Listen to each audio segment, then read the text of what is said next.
Welcome, everybody. We are Youth Set the Stage, which is a collaboration of 9 youth media organizations working together to showcase and celebrate youth-led media. My name is Taylor, and I will be one of the representatives for Scribe Video Center, and I'll be your moderator for the evening. Our first event was called Youthocracy, where we explored issues relating to voting, politics, and our civic duties. Tonight, we'll be reflecting on 2020 and all of its ups and downs, its silver linings, and how we've navigated such a historic year. I will begin by reading each question and saying the name of the person that is to go first, and I ask that you first briefly state your name and the organization that you're representing before responding to the question, if this is your first time speaking. If it's not, then just go straight to the answer. The first person will transition into doing the same as soon as the first speaker is finished. So we are going to begin with talking about the pandemic. First question is, was there anything you discovered about yourself during this pandemic? And I would like for Caitlin to start, please. Hi, my name is Caitlin Rodriguez, and I represent WTRY. So, one of the biggest things that I discovered during the pandemic was self love and self care.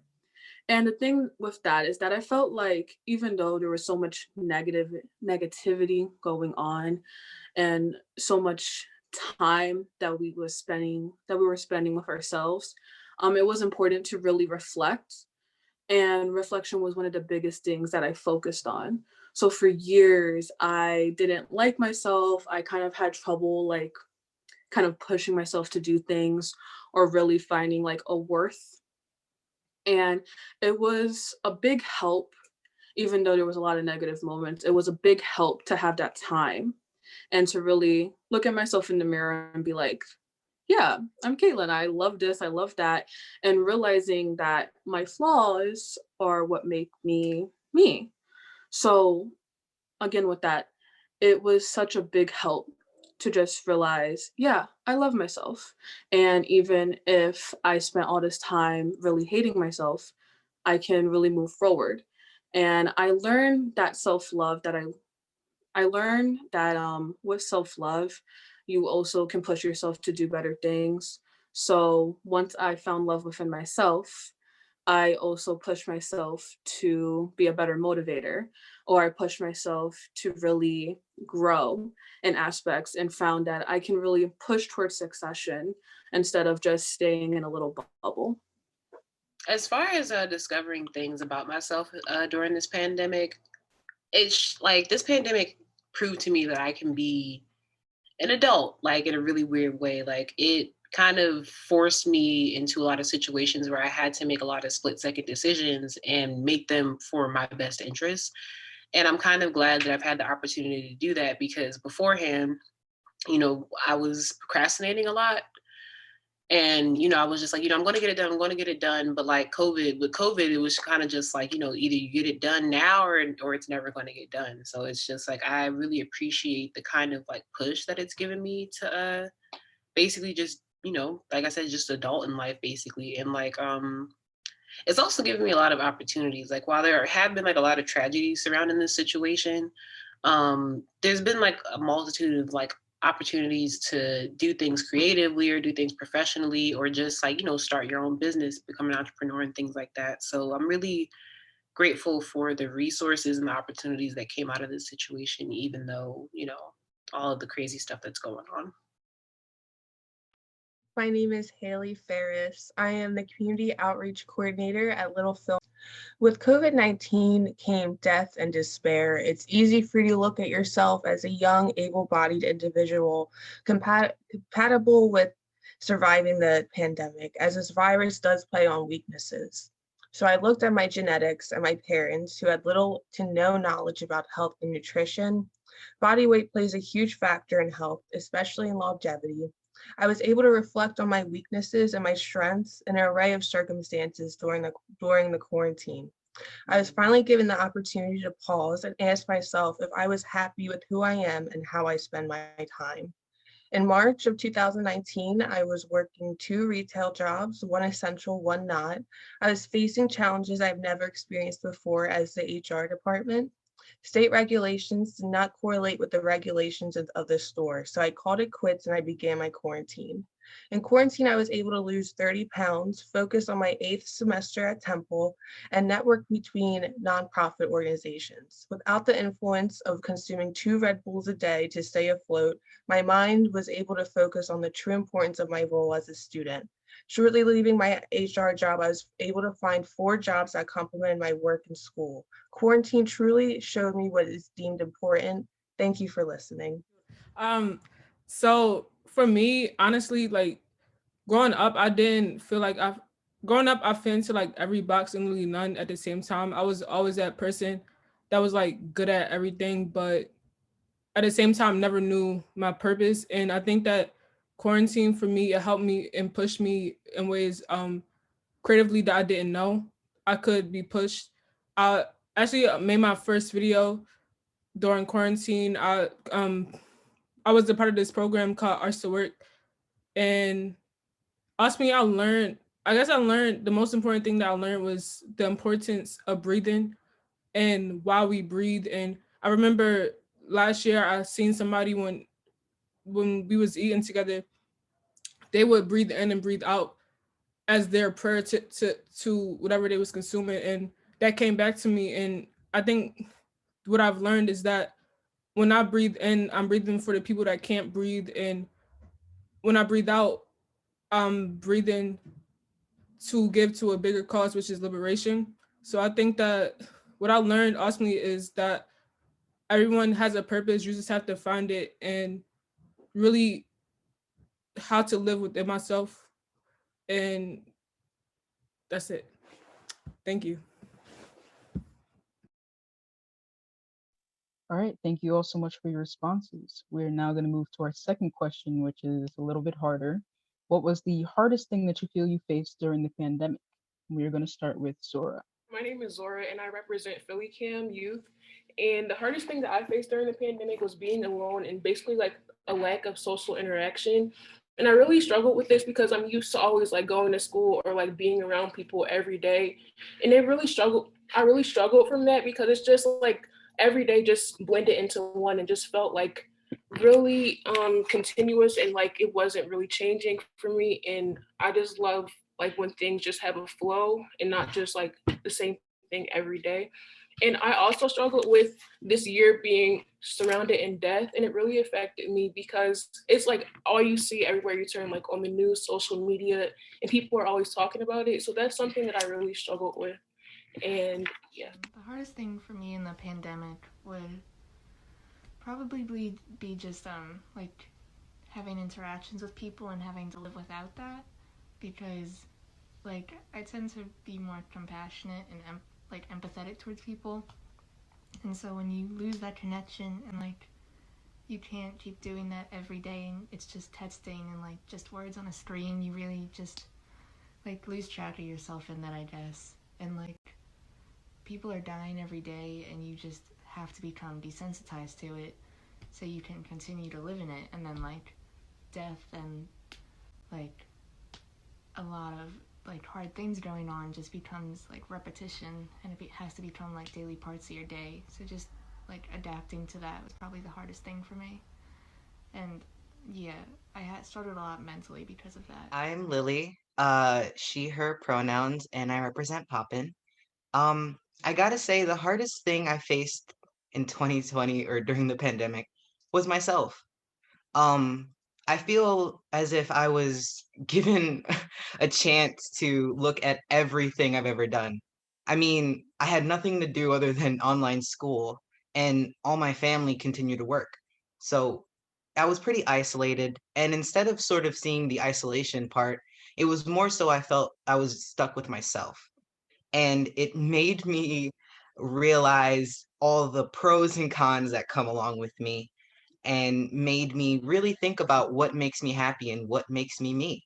And through that, I guess I realized that a lot of the things and a lot of the patterns that I found myself in um, didn't reflect me as a person, which prompted me to start changing my different aspects and outlooks on life, um, and overall changed my pessimistic uh, outlook on life to a more optimistic one. And I think quarantine actually gave me the gift of self-love.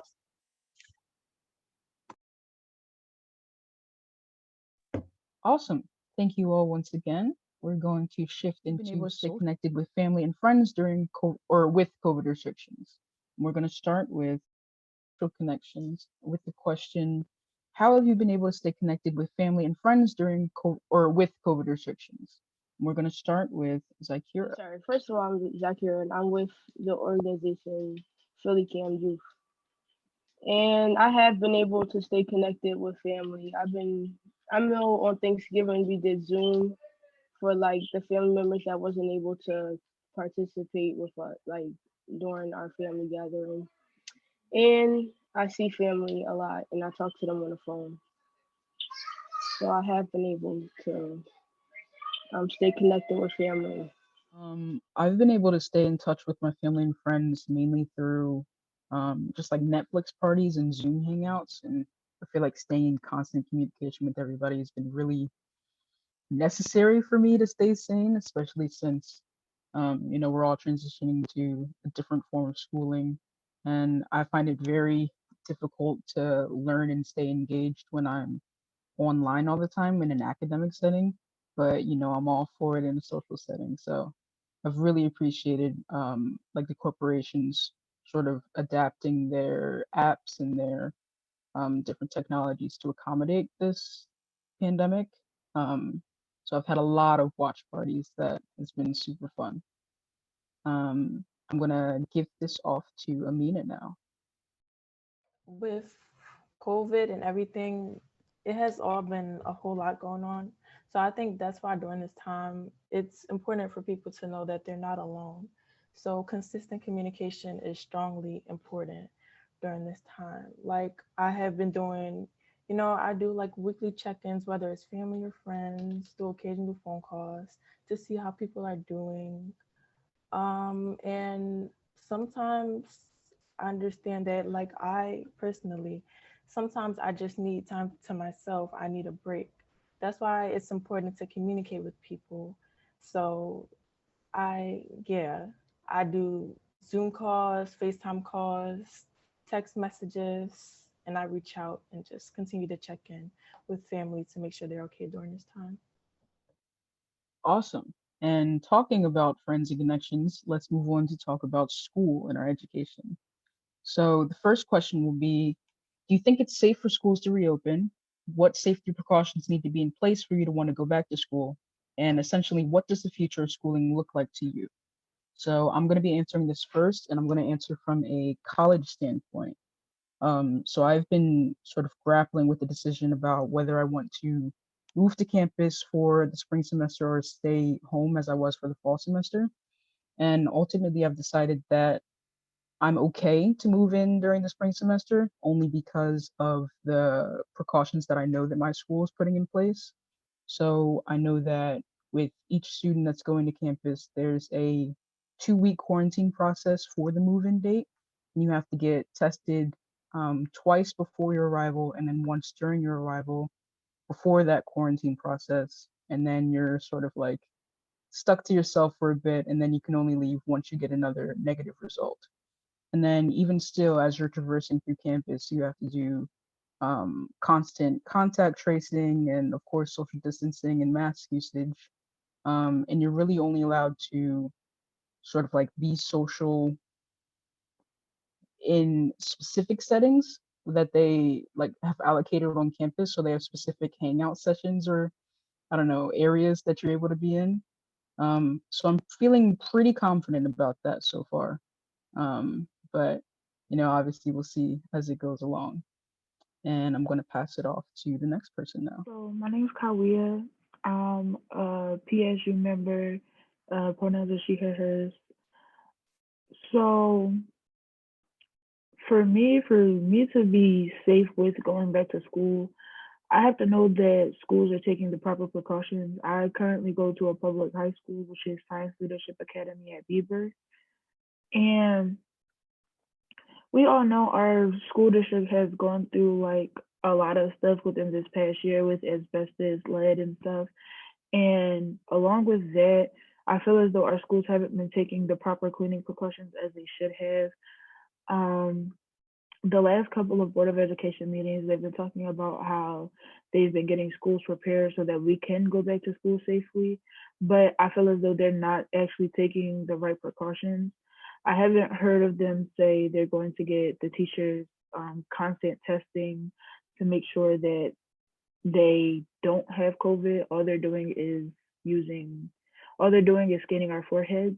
And then another thing is, I feel as though our schools just need to be cleaned a little more frequently than they usually are. For me to have to go back to school safely, I want my schools to be properly clean. I want to know that my teachers and staff are taking the proper precautions, as well as students. Us wearing masks and staying socially distanced isn't enough for me. And if our school district isn't willing to do that, then I don't think I'm ready to go to school. I'll pass it to the next person. But yes, I think school is safe to, I don't know, I don't think it's really safe to reopen because I heard the cases have been spiking, but also I'm hoping it reopen in after our Christmas break. Our next question will be, what are some of the ways that students have been able to combat Zoom fatigue? And to start us off will be Amina. Things have changed a lot since quarantine happened. So it's really significant that we acknowledge the fact that things are different now, especially with Zoom. Different students handle it in different ways. What I do is I've learned to create weekly planners and schedules so that I can stay on track, and it helps me to work on time management. And it's just good for keeping balance between my school life and my home life. So it's important that you take a couple of breaks to cool down, take a breather before going to school or doing whatever you have to do on Zoom.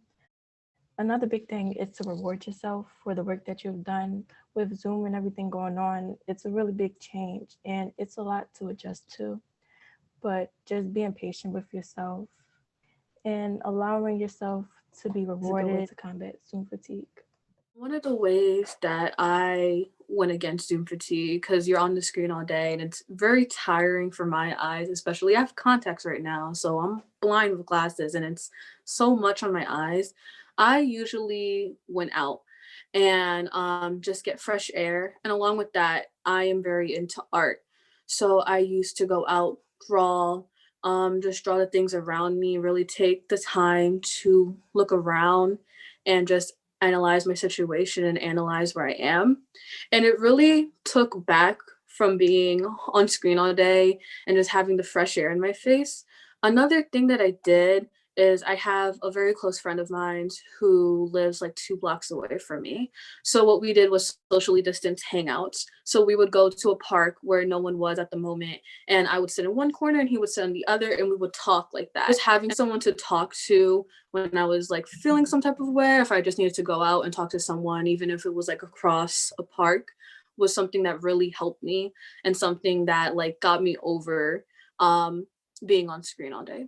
My name is Carson Singleton, and I'm representing Scribe.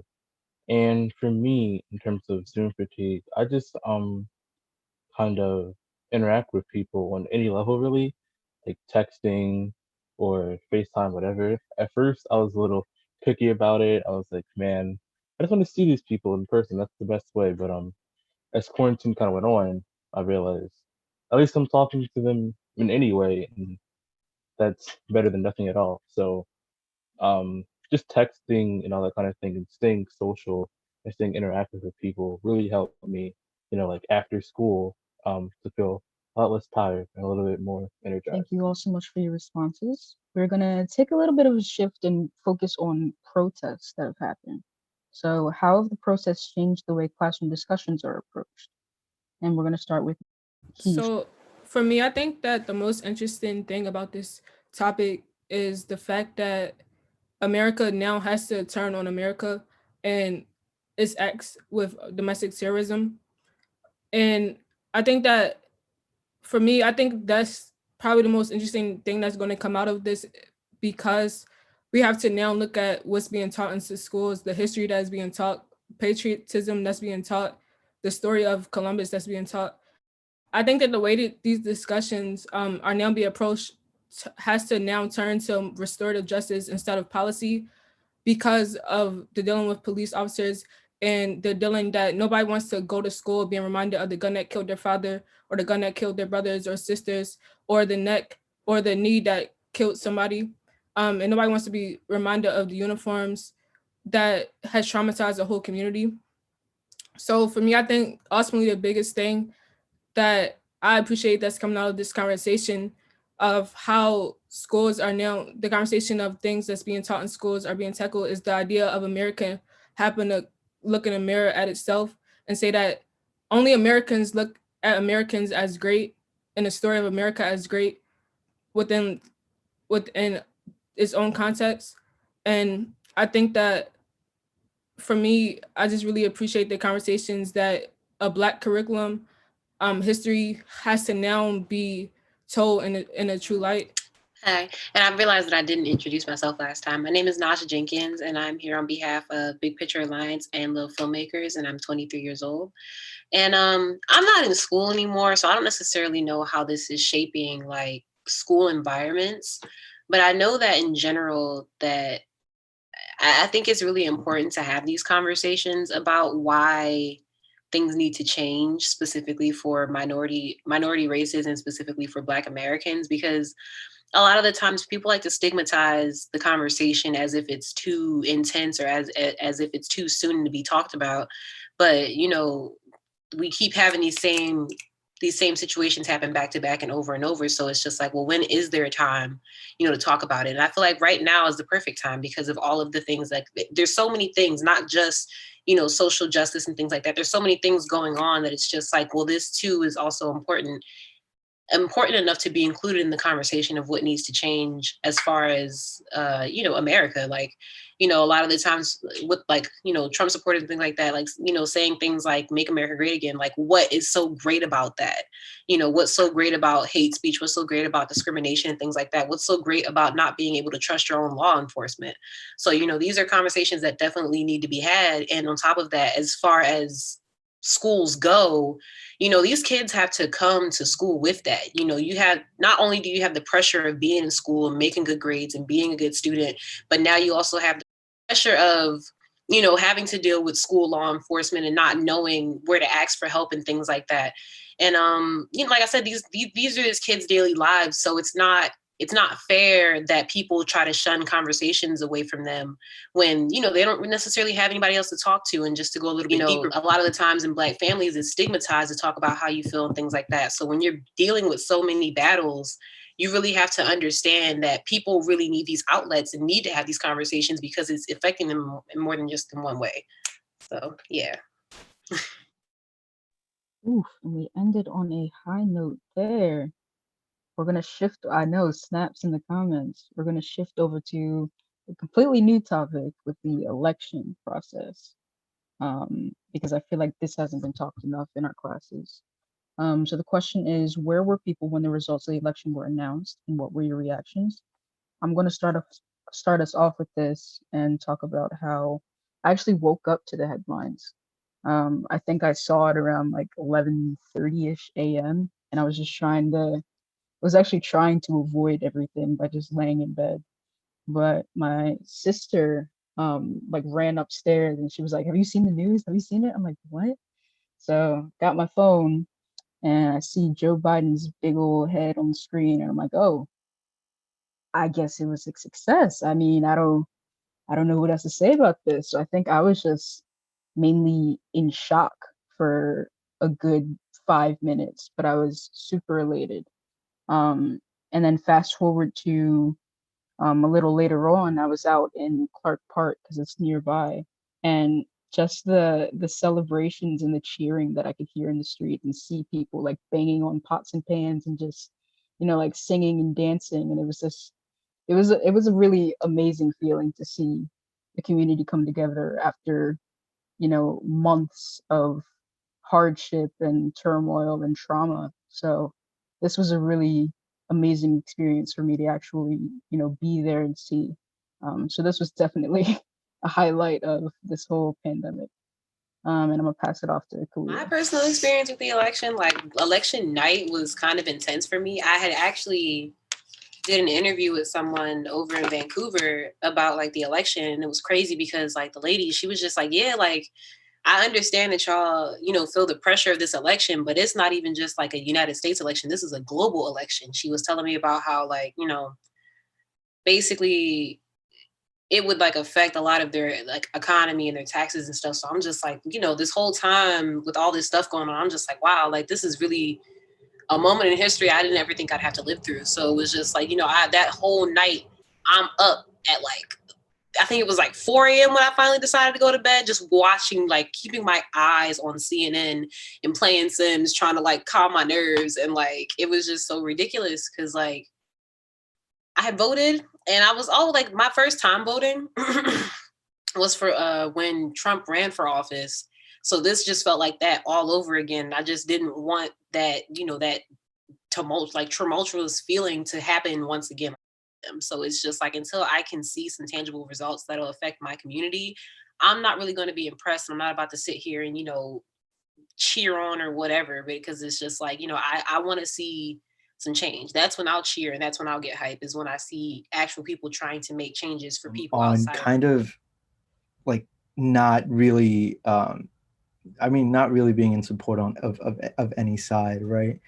But going back to the question, where was I during the election? During that time, during that whole like election day turning to election week, I was doing media coverage for an organization called Pennsylvania Stand Up. I was doing photo and video.